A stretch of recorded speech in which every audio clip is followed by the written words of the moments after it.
نگران وزیراعظم کا چناؤ امتحان بن گیا ہے۔ اسمبلی تحلیل ہوئے 2 دن گزر گئے، وزیراعظم اور اپوزیشن لیڈر ابھی تک کسی ایک نام پر متفق نہ ہو سکے۔ شہباز شریف اور راجہ ریاض کی آج ہونے والی بیٹھک بھی نہ ہو سکی۔ صدر عارف الوی نے وزیراعظم اور اپوزیشن لیڈر کو کل تک نگراں وزیراعظم کا نام دینے کے لیے خط لکھا ہے۔ صحافیوں سے الوداعی ملاقات میں وزیراعظم شہباز شریف نے کہا ہے، صدر مملکت کو کس بات کی جلدی ہے؟ نگران وزیراعظم کے تقرر کے لیے 8 دن کا وقت ہے، کل تک معاملہ حل کر لیں گے۔ چند ماہ کے لیے حکومت کسے سونپیں، وزیر اعظم اور اپوزیشن لیڈر کی سوچ بچار، مگر اب تک کوئی فیصلہ نہ کر سکے۔ شہباز شریف اور راجہ ریاض کی پہلی ملاقات بے نتیجہ رہی، آج طے شدہ بیٹھک بھی نہ ہوئی۔ صدر عارف الوی کی معاملے میں انٹری، 12 اگست تک نگران وزیر اعظم کا نام دینے کے لیے وزیر اعظم اور اپوزیشن لیڈر کو خط لکھ دیا۔ صدر مملکت نے خط میں لکھا کہ آئین کے تحت وزیر اعظم اور قائد حزب اختلاف کو قومی اسمبلی کی تحلیل کے بعد 3 دن کے اندر نگران وزیر اعظم کا نام تجویز کرنا ہوتا ہے۔ میں نے وزیر اعظم کی ایڈوائس پر 9 اگست کو اسمبلی تحلیل کر دی۔ اب وزیر اعظم اور قائد حزب اختلاف موضوع نگران وزیر اعظم کا نام تجویز کریں۔ ادھر صحافیوں سے الوداعی ملاقات میں وزیر اعظم شہباز شریف نے کہا، صدر مملکت کو کس بات کی جلدی ہے؟ صدر جلدی نہ کریں، آئین پڑھیں، نگران وزیر اعظم کے تقرر کے لیے 8 دن کا وقت ہے، معاملہ حل کر لیں گے۔ وزیر اعظم اور اپوزیشن لیڈر کے مطابق مشاورت کے لیے آج اور کل کا دن باقی، دونوں متفق نہ ہوئے تو معاملہ پارلیمانی کمیٹی کے پاس جائے گا۔ پارلیمانی کمیٹی بھی 3 دن میں متفق نہ ہو سکی تو فیصلہ الیکشن کمیشن کرے گا۔ نگراں وزیراعظم کی تعیناتی پر حتمی مشاورت کا سلسلہ جاری ہے۔ وزیراعظم کی طرف سے اتحادی جماعتوں کے اعزاز میں عشایہ، اتحادی جماعتوں کے رہنما وزیراعظم ہاؤس پہنچ چکے ہیں۔ سابق وزیر خارجہ بلاول بھٹو زرداری اور اختر جان مینگل سمیت دیگر وزیراعظم ہاؤس میں بھی موجود ہیں۔ شیراز احمد شرازی سے مزید جان لیتے ہیں، بات کرتے ہیں۔ جی شیراز، بتائیے گا یہ تردد کس چیز کا ہے؟ اتنی بڑی حکومت، اتنے بڑے اتحادی، اتنے عرصے میں ابھی تک یہ ڈیسائیڈ ہی نہیں کر پائے، انہوں نے ہی ڈیسائیڈ کرنا ہے؟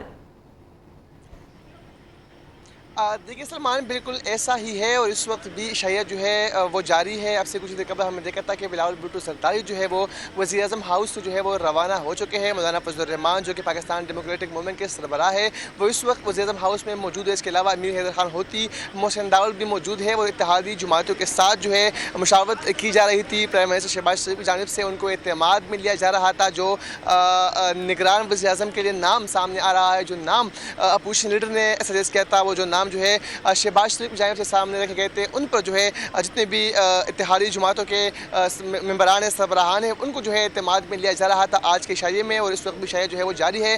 تاہم اب سے کچھ دیر قبل جب شہباز شریف نے صحافیوں سے ملاقات کی تو اس میں بھی اس حوالے سے سوال کیا گیا، تو سوال کے جواب میں ان کا یہ کہنا تھا کہ جو صدر مملکت نے خط لکھا ہے تو ان کو اتنی جلدی کیا تھی؟ ابھی تو معاملہ جو ہے ہمارے پاس ٹائم ہے، اس کے بعد پارلیمانی کمیٹی میں جائے گا۔ پارلیمانی کمیٹی اگر ڈیسائیڈ نہیں کر پاتی تو صدر مملکت کے خط کا کیا تعلق ہے؟ پچھلے 2 دن سے عشائیے ہی ہو رہے ہیں نا، تو اس میں کیا چیز ڈیسائیڈ ہوئی جو آج اس نئے عشائیے کے اندر ڈیسائیڈ ہونا ہے؟ دیکھیے جو نام سامنے آ رہا ہے سلمان، ظاہری بات ہے اتحادی جماعتوں کی حکومت ہے تو ان کو اعتماد میں لینا بھی جو ہے وہ لازمی ہے، اور اسی لیے آج کا عشائیہ یہاں پر اس کا اہتمام کیا گیا ہے کہ تمام جو اتحادی جماعتوں کے سربراہان، ظاہری بات حکومت ہے، ان کا بھی بہت بڑا رول ہے، تو ان کو آج اعتماد میں لیا جائے گا۔ اور آج جو ہے اب سے کچھ دیر قبل پرائم منسٹر نے یہ کہا بھی، ان کی منہ سے یہ بات نکل بھی گئی ہے کہ کل تک جو ہے وہ نام فائنل ہو جائے گا۔ تو اس کا مطلب یہ ہے کہ ابھی نام جو ہے وہ فائنل کیا گیا ہے، لیکن اسی نام پر جو ہے مشاورت جو ہے وہ کی جا رہی ہے، وہ اعتماد میں لیا جا رہا ہے جو اتحادی جماعتوں کے رہنما ہے، سربراہان ہیں ان کو۔ تو اس عشائیے کا بنیادی طور پر مقصد بھی یہی تھا کہ جو نام سامنے آئے گا ان پر جو ہے کسی کا بھی اختلاف نہ ہو۔ دعا ہے کم از کم ایک نام تو یہ فائنل کر لیں۔ بہت شکریہ آپ کا شیراز۔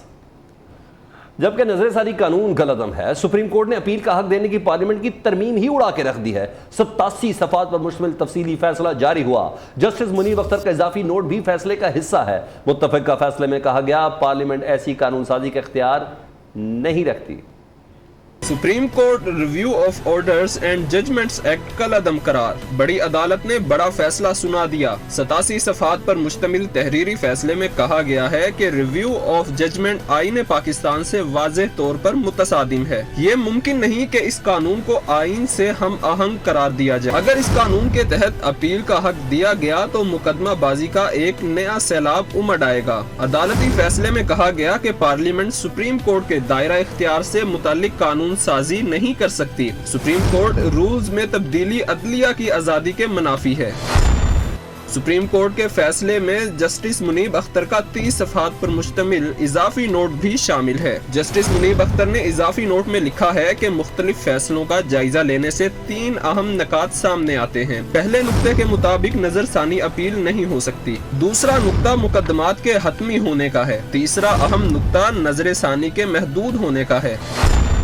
جسٹس منیب اختر نے لکھا کہ اپیل اور نظر ثانی مترادف نہیں بلکہ مختلف چیزیں ہیں۔ پارلیمان کا قانون سازی اور سپریم کورٹ کے پاس رولز بنانے کے اختیارات برابر ہیں۔ سادہ قانون سازی سے سپریم کورٹ رولز کو غیر مؤثر نہیں کیا جا سکتا۔ سپریم کورٹ نے کیس کی 6 سماعتیں کرنے کے بعد 19 جون کو فیصلہ محفوظ کیا تھا۔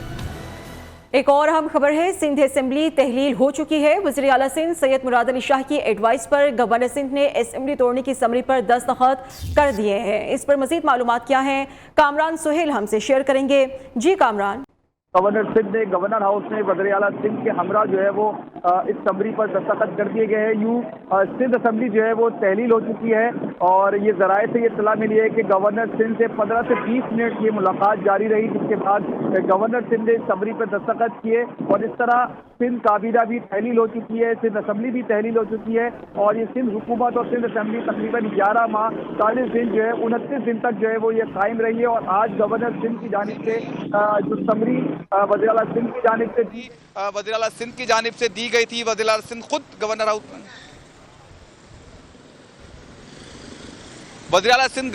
خود پہنچے اور یہاں پر گورنر سندھ نے ملاقات کرنے کے بعد یہ سمری جو ہے وہ بھیجی ہے۔ جی ٹھیک ہے، سندھ اسمبلی تحلیل ہو چکی ہے۔ وزیر اعلیٰ سندھ سید مراد علی شاہ کی ایڈوائس پر گورنر سندھ نے اسمبلی توڑنے کی سمری پر دستخط کر دیے ہیں۔ بہت شکریہ آپ کا کامران سہیل۔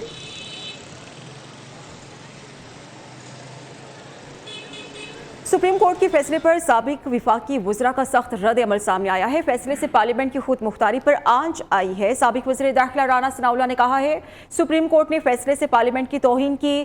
سابق وزیر قانون اعظم نذیر تارڑ نے کہا کہ پارلیمنٹ کے اختیار میں بار بار مداخلت غلط روایت ہے۔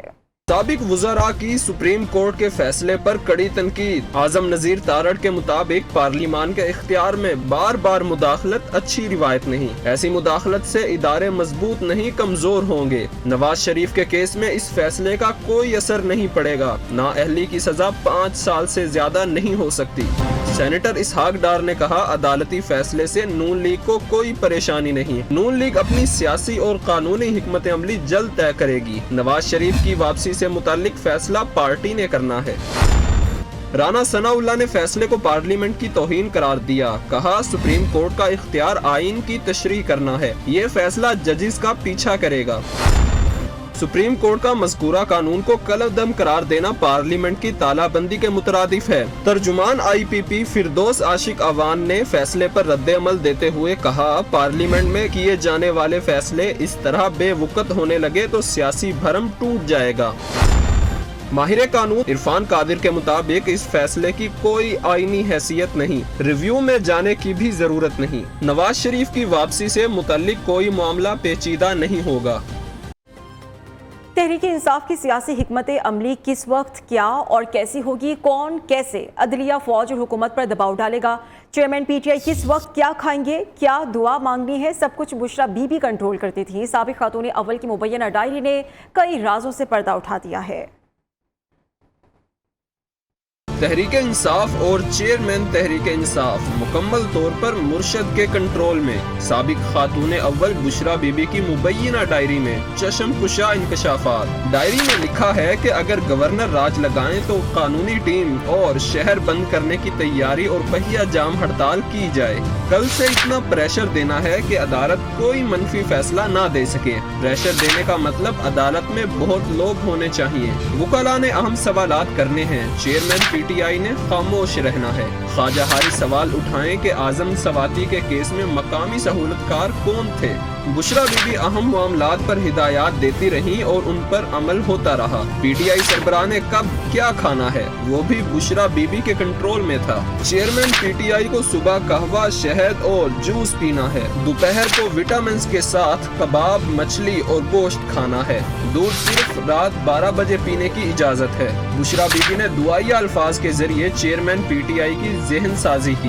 دعا کے لیے بھی چیئرمین پی ٹی آئی کو باغیانہ الفاظ استعمال کرائے گئے۔ ڈائری کے مطابق چیئرمین پی ٹی آئی کی سوچ اور شخصیت مرشد کی مکمل قید میں رہی۔ پی ٹی آئی چیئرمین نے مکمل گرفت میں آنے پر اہلیہ کو مرشد کہنا شروع کر دیا۔ ذرائع کے مطابق 5 اگست کو زمان پارک پر چھاپے کے دوران پولیس نے بشرا بی بی کی ڈائری قبضے میں لی۔ پولیس کو دیکھ کر بشرا بی بی نے ڈائری کے 25 سے 30 صفحات پھاڑ دیے تھے۔ چیئرمین پی ٹی آئی حکومتی معاملات میں بشرا بی بی سے ڈکٹیشن لیتے تھے۔ ارسلان بیٹا سے شروع ہونے والی ڈکٹیشن کا آج ڈائری سے بھی انکشاف ہو گیا۔ نون لیگی رہنما عطا تارڑ کہتے ہیں کہ چیئرمین پی ٹی آئی کی گھڑیوں کو بلیک مارکیٹ میں بیچنے کے لیے زلفی بخاری کی آڈیو سامنے آئی۔ عدلیہ کو دباؤ میں لانے کی مہم چلانے کا ڈائری میں بھی انکشاف ہوا۔ لگتا ہے سائفر کا بیانیہ بیٹھ کر اسی طرح لکھا گیا۔ معاملے پر من گھڑت اور جھوٹی کہانیاں زد عام کی گئیں۔